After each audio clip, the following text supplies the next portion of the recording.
আপনাদের সালাম ও শুভেচ্ছা। আশা করি সবাই ভালো আছেন, সুস্থ আছেন। আজকে যে প্রসঙ্গটি নিয়ে আলোচনা করব সেটি হচ্ছে মূল্যস্ফীতি বা জীবনযাত্রার ব্যয় বৃদ্ধি। ইতিমধ্যেই পত্রিকার পাতায় কিংবা টিভি স্ক্রিনে আপনারা খবরটি পেয়েছেন। সোমবার দুঃখিত রোববার বাংলাদেশ পরিসংখ্যান ব্যুরো মূল্যস্ফীতির নতুন তথ্য প্রকাশ করেছে। মে মাসের জন্য যা ছিল ৯.৪২%, এপ্রিলে এটা ৯% মতো ছিল, মানে ৯.০৪%। তো বেশ খানিকটা বেড়েছে এই মে মাসে মূল্যস্ফীতি কেন বাড়লো সে আলোচনার আগে জাস্ট একটু আমরা জানতে চাইব যে মূল্যস্ফীতি আসলে কি। খুব সহজ করে বললে যে গত বছর মে মাসে আপনি যে পণ্যটা ১০০ টাকায় কিনতেন বা সেবাটা ১০০ টাকায় গ্রহণ করতেন, এবছর মে মাসে এসে সেটা ১০৯.৪২ টাকা হয়ে গেছে। মানে এই পরিমাণ আপনার পণ্য কিংবা সেবার দাম বেড়েছে। এটা আসলে একটা গড় হিসাব। বাংলাদেশ পরিসংখ্যান ব্যুরো প্রায় ৩০০-র বেশি পণ্য এবং সেবাকে একত্রিত করে যে মূল্যটা তারা সংগ্রহ করে দেশের বিভিন্ন প্রান্ত থেকে, তার একটা গড় হিসাব করা হয়। এখন প্রশ্ন আসতে পারে যে এই জীবনযাত্রার ব্যয় বা মূল্যস্ফীতি কেন বাড়লো? এটা আসলে আনএক্সপেক্টেড বা অপ্রত্যাশিত ছিল না। এটা এক ধরনের একটা প্রত্যাশিত ঘটনাই ছিল আমাদের জন্য। কারণ আমরা জানি যে এপ্রিল মাসে জ্বালানি তেলের দাম বেশ খানিকটা বাড়ানো হয়েছে। আপনারা জানেন যে মধ্যপ্রাচ্য যুদ্ধের কারণে আন্তর্জাতিক বাজারে তেলের দাম বাড়ার কারণে বাংলাদেশের বাজারেও বাড়ানো হচ্ছে, কিন্তু ওই বৃদ্ধিটা ছিল হচ্ছে ঠিক ১.৫ মাসের ব্যবধানে দ্বিতীয়বার বৃদ্ধি। একই সময়ে একই মাসে আমাদেরকে এলপিজির দামও বাড়াতে হয়েছে। তো খুব স্বাভাবিকভাবে জ্বালানি তেল এবং এলপিজির দাম যখন বাড়ে, এবং আপনারা জানেন যে এই মাসে বিদ্যুতের দামও বাড়ানো হয়েছে, এবং ধারণা করা হচ্ছে যে এই চলতি জুন মাস শেষে আমরা যে মূল্যস্ফীতির তথ্য পাবো সেখানে হয়তো আরও বৃদ্ধি দেখতে পাবো আর কি। তো মূল্যস্ফীতি বৃদ্ধিটা অর্থনীতির জন্য ভালো না খারাপ? এখানে দুইটা প্রশ্ন আছে। যে একটা নির্দিষ্ট পরিমাণ মূল্যস্ফীতি, ধরেন বাংলাদেশের যে অর্থনীতি, সেই অর্থনীতির জন্য আসলে ৩-৪% মতো মূল্যস্ফীতি না হলে অর্থনীতি এক্সপানশন হবে না, বাড়বে না। কিন্তু এখানে আমরা যখন দেখতেছি প্রায় একসময় তো ১০%-এর উপরে মূল্যস্ফীতি ছিল, এখন সেটা ১০%-এর নিচে নেমে আসছে। কিন্তু তারপরেও যদি আমরা দেখি, আমরা যদি প্রতিবেশী দেশ ভারতের সাথে তুলনা করি, আমাদের মূল্যস্ফীতি কিন্তু অনেক বেশি। অত দূরেও যেতে হবে না। ভারতের আমরা যদি পশ্চিমবঙ্গ, আসাম, ত্রিপুরা এই রাজ্যগুলোর সাথেও যদি আমরা তুলনা করি, তাহলে দেখব যে সেখানে গড়ে মূল্যস্ফীতি ৪% বা ৪%-এরও কম। তাহলে দেখেন, একই ধরনের ভূমি আমরা যদি পশ্চিমবঙ্গ, আসাম বা ত্রিপুরার সাথে বাংলাদেশের তুলনা করি, ভূমি একই রকম, আমাদের সংস্কৃতিও প্রায় একই রকম, ভাষাও প্রায় একই রকম, অথচ দুই দেশের মূল্যস্ফীতির একটা বিরাট তফাৎ। মানে এইটা খুব অবাক করা একটা বিষয় যে একই ধরনের ব্যবস্থার, মানে একই ধরনের প্রকৃতিতে বসবাস করে আমাদের দুই দেশের জীবনযাত্রার ব্যয় এত বেশি হাই বা এত পার্থক্য কিসের জন্য?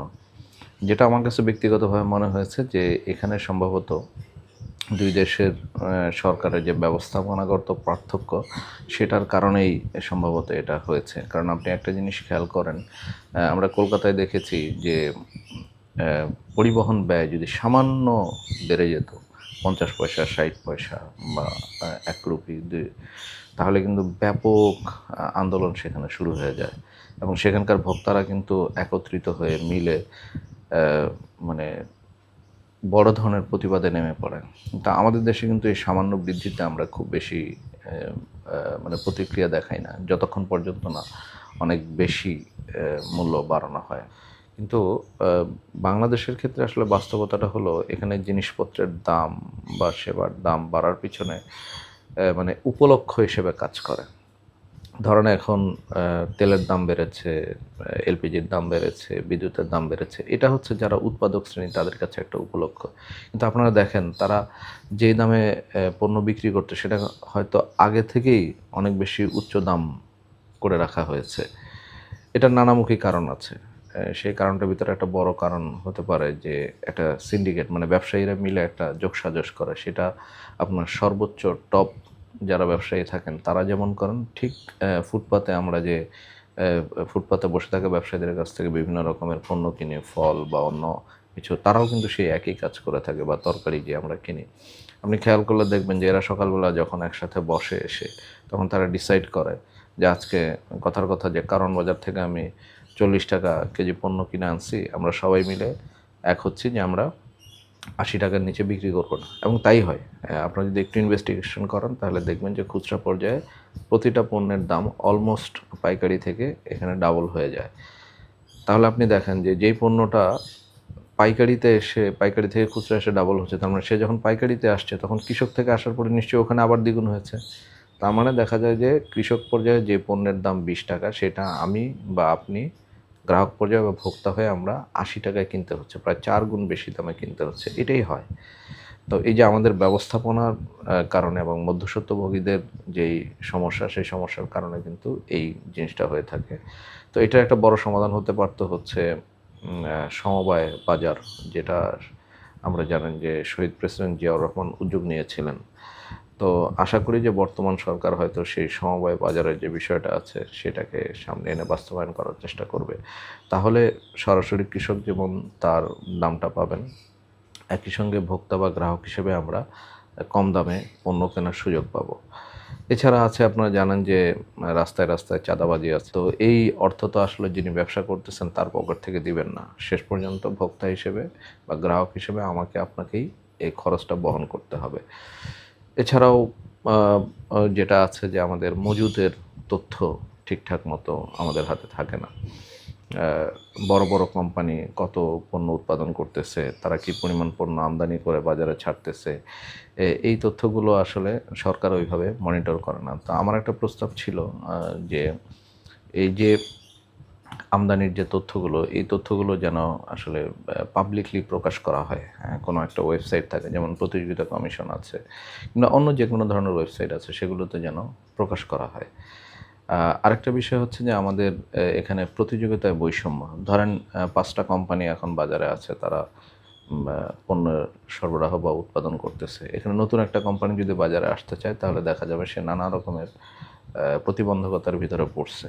হ্যাঁ, এটা ওই যে 5 কোম্পানি যারা বাজারকে দখল করে আছে, তারাই হচ্ছে 6টা কোম্পানিকে আসতে দেয় না। তো এবার একটা মানে আমাদের জন্য আসার খবর হয়তো যে আমাদের অর্থমন্ত্রী বলেছেন তিনি অর্থনীতিতে গণতন্ত্রায়ন আনবেন, মানে ডেমোক্রেসি নিয়ে আসবেন। তো আমরা আশা করি যে অর্থমন্ত্রী এর এই কথা উনি যদি বাস্তবায়ন করতে পারেন, তাহলে নিঃসন্দেহে বাংলাদেশের মূল্যস্ফীতির পরিস্থিতি অনেকটা পরিবর্তন হবে। মানে আমাদের এখানে মূল্যস্ফীতি যত না স্বাভাবিক, যে সরবরাহ প্রক্রিয়ার কারণে পণ্যের দাম বাড়ে, তার চেয়ে অস্বাভাবিক যে সমস্ত প্রক্রিয়া, যেটা বললাম, সিন্ডিকেট, চাঁদাবাজি এবং অন্যান্য কারসাজি, এসবের কারণে আসলে এখানে পণ্যের দাম, সেবার দাম বেশি বেড়ে থাকে। তো সেগুলো যদি মানে সরকার যদি সেগুলো বন্ধ করার জন্য উদ্যোগ নেয়, তাহলে গ্রাহক হিসেবে বা ভোক্তা হিসেবে আমি আপনি স্বস্তি পাবো। আশা করি সরকার সেদিকেই হাঁটবে। এতক্ষণ ধৈর্য ধরে আমাকে শোনার জন্য আপনাদের অসংখ্য ধন্যবাদ।